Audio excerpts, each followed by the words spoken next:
Hello বন্ধুরা, আজকে তোমাদের জন্য নিয়ে আসলাম একটা healthy and tasty breakfast recipe. তো চলো দেখে নাও।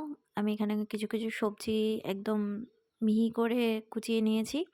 তারপরে আটার মধ্যে সেগুলোকে দিয়ে ভালো করে এরকম একটা গাঢ় গাঢ় গোলা বানিয়ে নিয়েছি।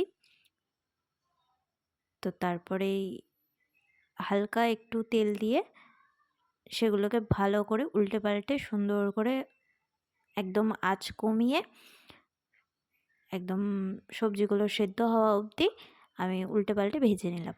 তো দেখো, একদম সহজ রেসিপি। কেমন লাগলো অবশ্যই জানিও, আর একবার বাড়িতে ট্রাই করে দেখবে। অনেক হেলদি অ্যান্ড টেস্টি রেসিপি, আর কতটা সফট হয়েছে জাস্ট তোমরা দেখো। তো কেমন লাগলো অবশ্যই কমেন্ট করে যেও। টাটা।